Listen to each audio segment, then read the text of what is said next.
É bom lembrar que nós estamos no mês de fevereiro. E o mês de fevereiro é marcado pela campanha Fevereiro Laranja. Qual é o objetivo? Conscientizar a população sobre a leucemia, que é um tipo de câncer. É o câncer que afeta o sangue da pessoa, né? Mas é um câncer.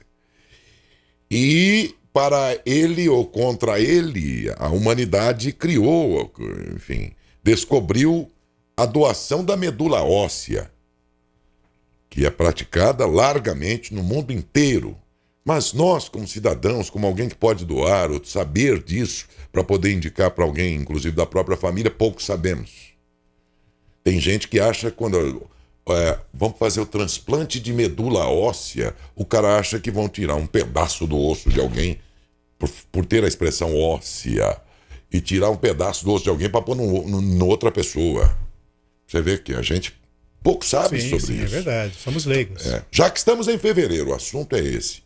E temos muito a aprender, então o nosso programa contribui com esse mês Fevereiro Laranja, exatamente sabendo, conhecendo melhor sobre o que vem a ser exatamente a leucemia e também exatamente o que vem a ser doação de medula óssea. É verdade. E não há nada de... Não há mal nisso, de a pessoa achar que o transplante de medula óssea, você pega um pedaço de osso de alguém e põe no outro. Não há... Tá errado, evidentemente, mas digo assim, não é ignorância, pô. Mas nós temos que aprender e saber que sempre. Não é desse jeito. No que consiste? Como é o transplante? Boa pergunta. É complexo. A medicina já dominou bem esse assunto a ponto de fazer sem risco algum. A pessoa que doa perde alguma coisa de suas habilidades, de sua performance, da sua saúde.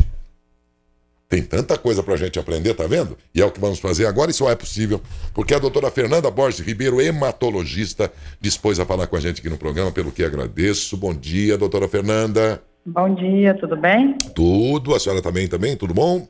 Tudo jóia. Que bom, muito obrigado por estar com a gente aqui, viu? Pela confiança em falar no nosso programa e pela contribuição, que você vai dar nessa entrevista, né? Porque muita gente... A senhora acompanhou aí meu raciocínio, minha introdução na matéria, e é exatamente isso, quer dizer, nós precisamos saber mais sobre isso, até para a eventualidade de acontecer com a gente ou com alguém da família, a gente saber como fazer, né, doutora Fernanda? Há muita desinformação ainda sobre isso, né?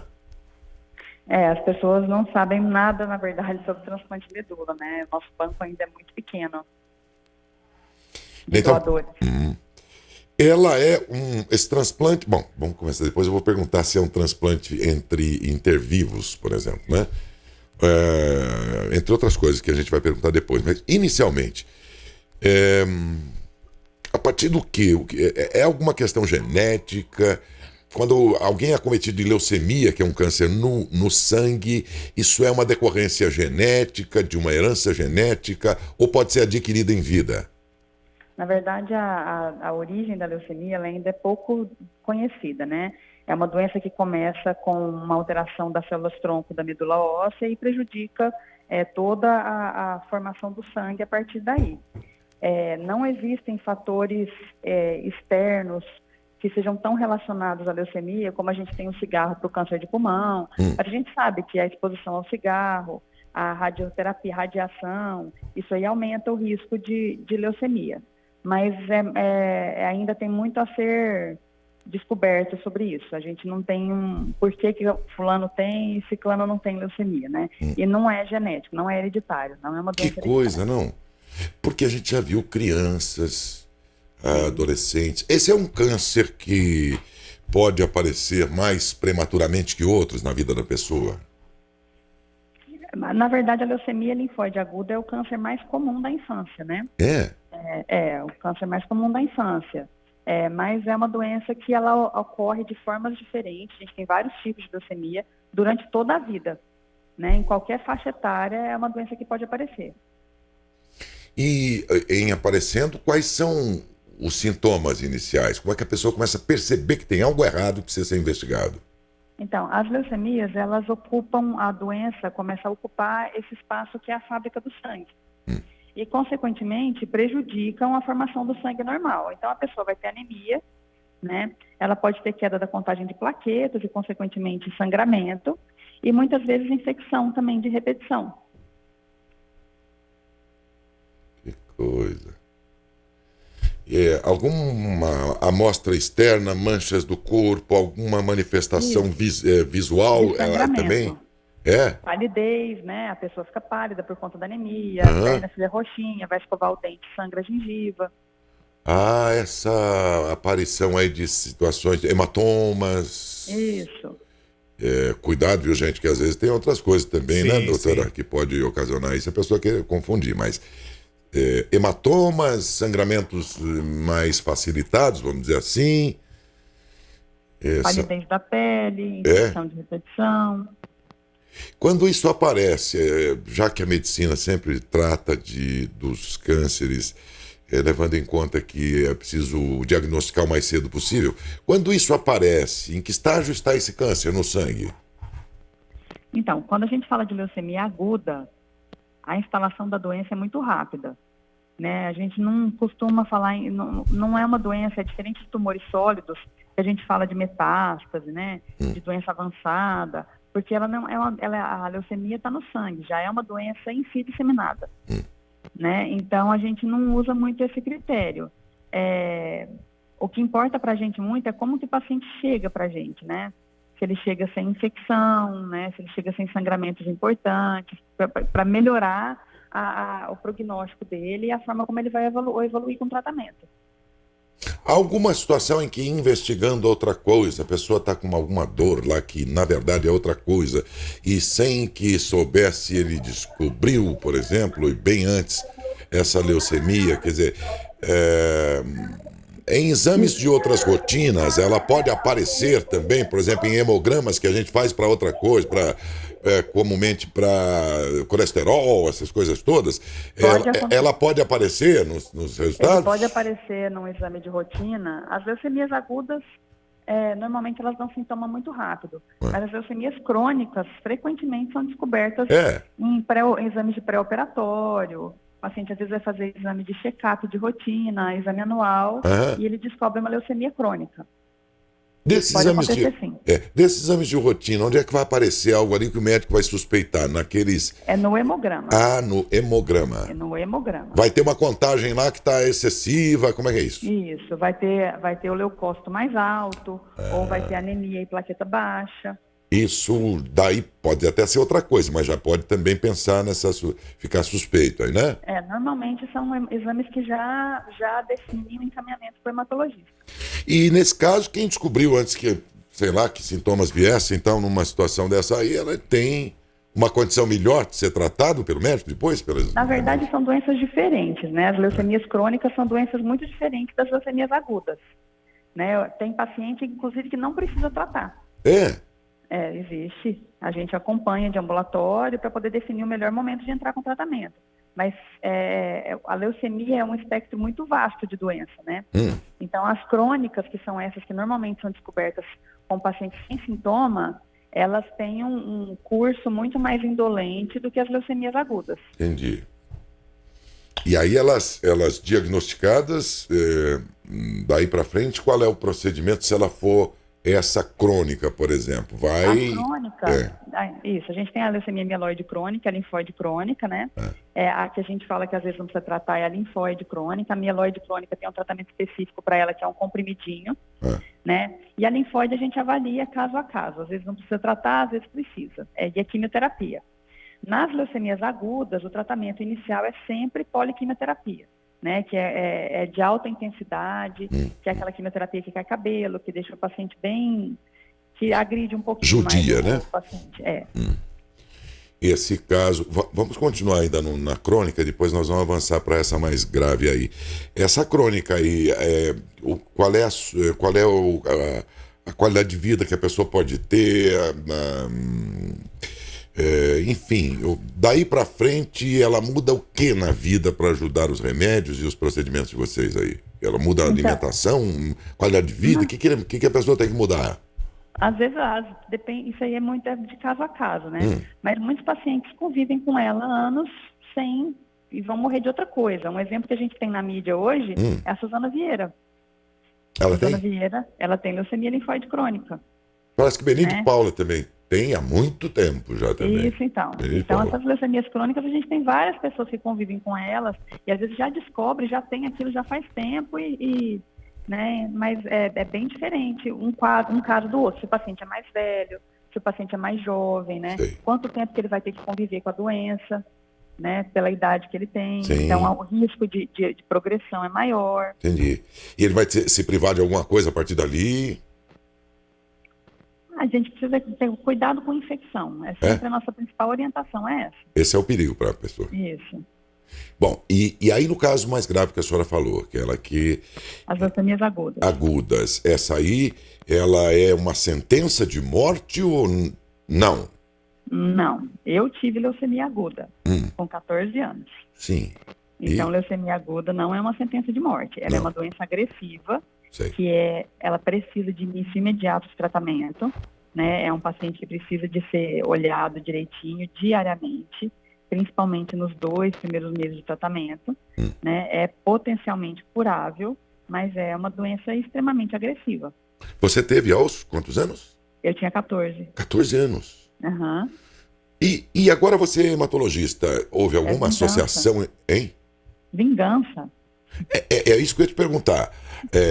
Falei, isso é ironia do destino ou você foi levada a partir da doença que você teve a estudar essa especialidade de hematologista? Eu acho que tem influência, com certeza, né?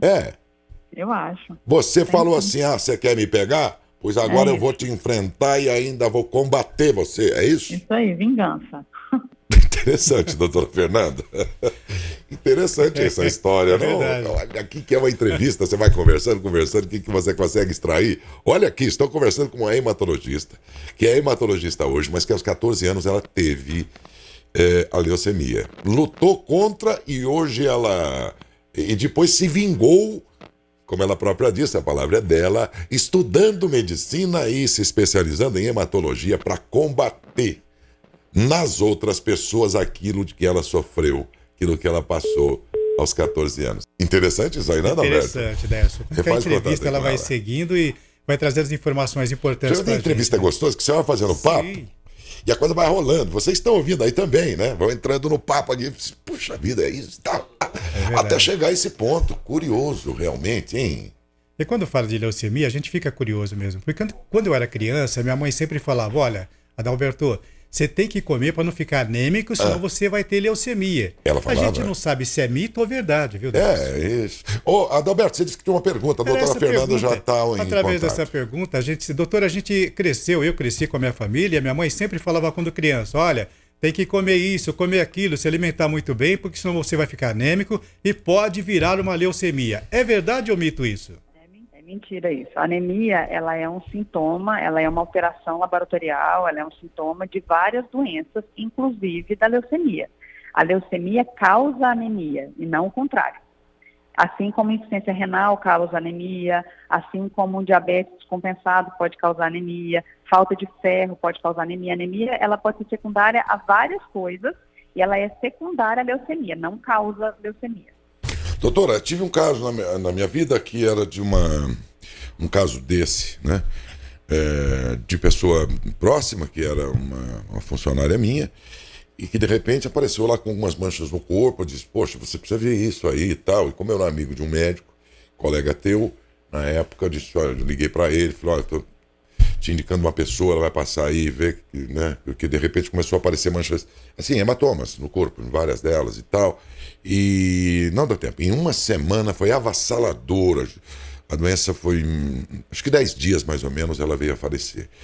Essas circunstâncias aí, é porque não houve tempo para qualquer tentativa de prevenção não, de combate ali, ou tem essas características mesmo, dependendo da pessoa, ela vem e é avassaladora, como foi nesse caso, doutor? O que a gente vê muito é o paciente já chegar com infecção. O paciente que abre o quadro já infectado, ele é um paciente mais grave. ou infectado, ou muitas vezes a gente vê hemorragias importantes, às vezes sangra na cabeça e o paciente evolui mal. Então, assim, o primeiro mês de leucemia, a de leucemia aguda, ele é muito tenso. Porque o paciente, quando infecta pega uma bactéria e ele é muito suscetível a pegar uma infecção, ele é um paciente muito grave. Então, eu não vi o caso da sua colega, né, mas normalmente, quando a gente perde um paciente rápido assim, é secundária à infecção.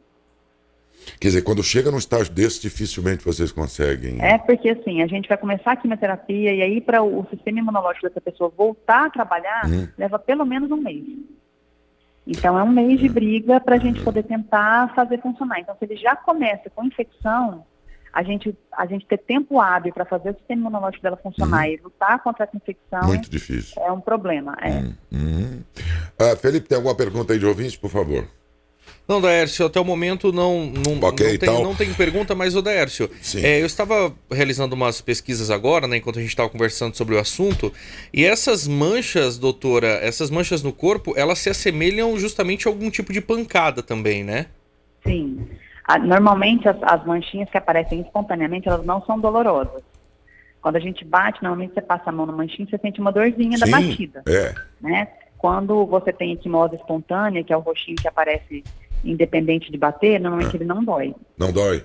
Não dói. Essas manchas, esses hematomas involuntários e tal, ele não dói. Essa é a característica, a diferença. E quando a gente bate em algum lugar que depois aparece um hematoma, se você bater ali, pode dar o dedo em cima e doer, você vai lembrar, foi do dia que eu bati na maçaneta da porta, por exemplo. Né? Ou sei lá o quê. Então é isso. Bom, doutora, aí vem um outro caso aqui, qual é o nível de conhecimento do povo brasileiro em relação à leucemia, na opinião sua? É uma doença relativamente não tão comum, né? Não, eu digo assim, pelo que a senhora percebe, o que a senhora acha do brasileiro, do nível de conhecimento? Estou perguntando isso porque, desculpa, mas a pesquisa mostrada ano passado, na média aí, mostra que o brasileiro é muito sem noção. Sabe? Não vai aqui uma crítica, mas é uma constatação. O brasileiro é muito sem noção. Ele acredita muito em mitos, né? Ele é muito sem noção em relação às coisas de um modo geral. Em relação à leucemia, hoje o assunto está bem propagado ou ainda não, na opinião da senhora? Não, eu acho que ainda é uma doença cercada de mitos. Eu acho que as pessoas têm um conhecimento muito superficial e acreditam muito em histórias, né? É igual você me perguntou agora, né? É uma sentença, né? Isso é um conceito que a população tem. Não só em relação à leucemia, como a muitos tumores, né? As pessoas acham que um diagnóstico oncológico é uma sentença de morte. Quer dizer, é muito ser esclarecido ainda e também das pessoas se interessar de modo certo. Porque eu vou te contar uma coisa, hein? Se você propagar aí pelas redes sociais uma besteira, todo mundo fica sabendo dela e tem gente que vai acreditar. Agora, se você propagar o sério, que vem da medicina, que vem da ciência, que vem de estudos, de gente que se mata para poder chegar às suas conclusões técnicas e profissionais, bom, essa aí já é uma informação que... duvidosa. Aquele negócio. Se o artista do Big Brother falar, olha, passa cocô de galinha na pele que fica mais macia, vai ter gente que vai lambuzar a cara de cocô de galinha. Sim. Entendeu? Agora, se o médico ir lá e falar assim, olha, você faz o seguinte, passa água oxigenada, limpa os poros, não sei o quê, papapá, um creme que seja indicado pelo médico, aí parece que não tem graça para muita gente. Tem que ser cocô de galinha. Fala, Roberto. Infelizmente. Doutor, eu estou acompanhando aqui e vejo que de 2019 a 2020 teve um aumento de 31,8% nos casos aqui no Brasil. E percebi também que nesses casos 5.920 são homens e 4.890 são mulheres. É mais comum em homem a leucemia? Bem discretamente. Bem discretamente.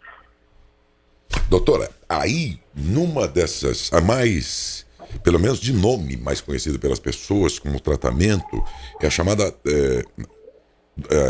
transplante de medula óssea. E veja a que ponto precisamos. Se você fizer uma pesquisa geral hoje, uma boa parte vai achar que medula óssea é o osso. Pode falar, vai fazer um transplante, acho que vai tirar um pedaço de osso meu e colocar na outra pessoa. O que é a medula óssea, afinal de contas? A medula óssea é a fábrica do sangue, né? Ela mora dentro do osso, né, na parte porosa do osso, e no adulto a gente encontra ela principalmente no osso da bacia e no externo. né? Ela é uma medula vermelha, ela se assemelha, se você vê, ela se assemelha muito ao sangue, né? Ela só é mais celular. Dentro do osso. Dentro do osso. Porque o osso não é inteiriço, né? O osso tem aquela capa toda daquilo que a gente entende como osso.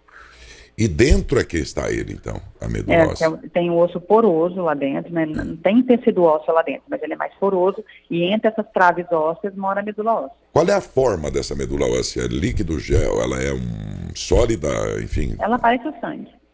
Hã? Parece o sangue, um pouco líquido, mais... como o sangue. Isso. Tem até uma mais imagem. espesso, talvez. Enquanto a senhora está falando, estou com a imagem aqui para quem está na TV com a gente. Estamos na TV, no rádio e pela internet. Vocês da TV aí, TV aberta para toda a região, podem ver. E pela internet também. Para os ouvintes, eu descrevo que é o osso ali, como se fosse cortado, e permitindo ver como é que seria isso lá dentro. Então, você tem uma camada... Desculpa o comparativo, mas imagina um ovo de Páscoa que tem aquela capa e dentro tem uma outra consistência, vamos dizer assim, né? Então é mais ou menos aquilo, só que o osso forma essa capa externa, né, doutora? E lá dentro você vai ver que tem não diria que uma cápsula, mas ali reside, vamos dizer assim, ali está a tal medula óssea, que portanto é em forma líquida. Como é que vocês chegam até aquele ponto para extrair isso? Uma agulha específica. Uma agulha, quer dizer que não tem... Não é uma cirurgia que vai abrir a pessoa para chegar no osso e fazer isso. O senhor fala para colher a medula para colher a medula. O transplante? É. Para o transplante você pode fazer de duas formas. Ou a gente pode colher com o paciente sedado, em centro cirúrgico, e fazer várias funções no osso da bacia.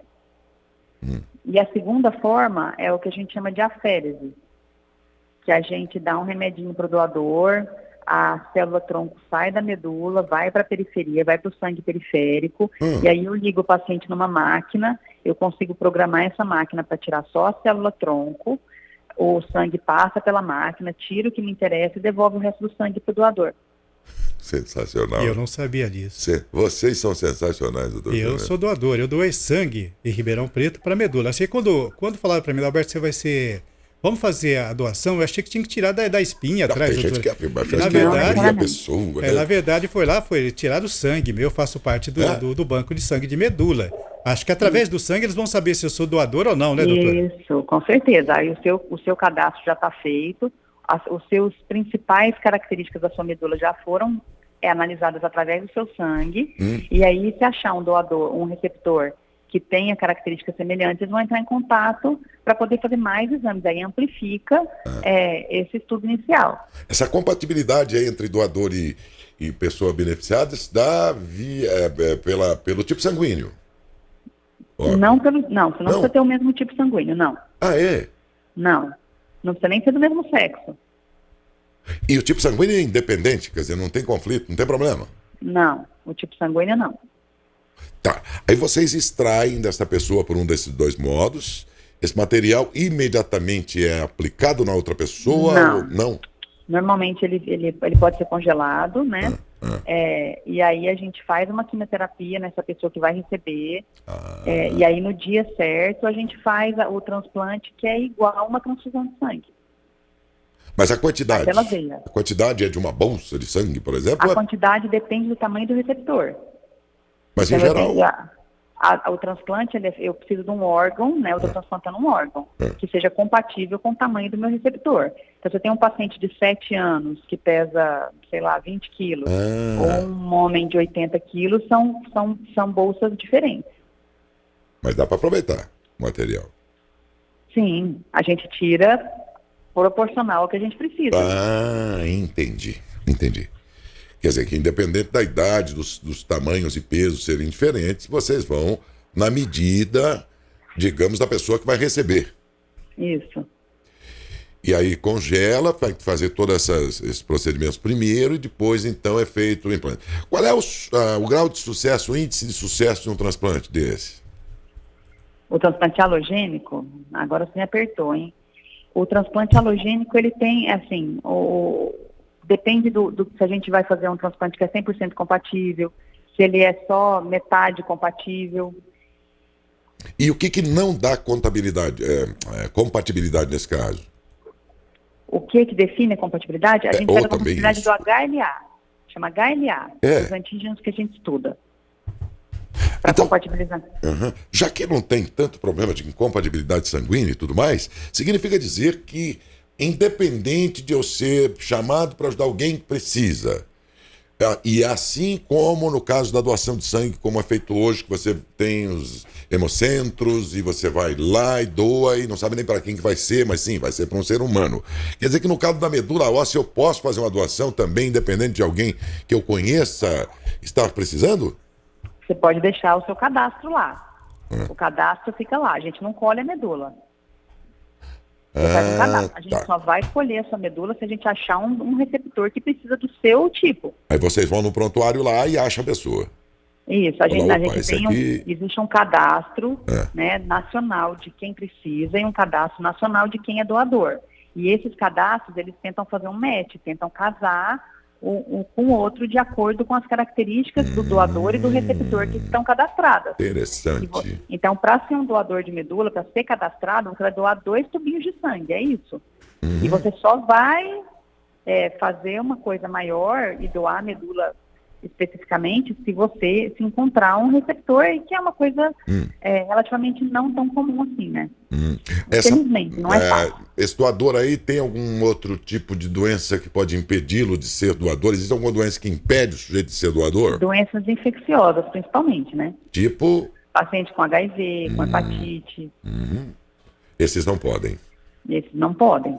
Porque são doenças que estão associadas também à questão sanguínea, né? Sim, eu vou passar para o meu receptor a doença de base do paciente. Sim. O contágio se dá através exatamente.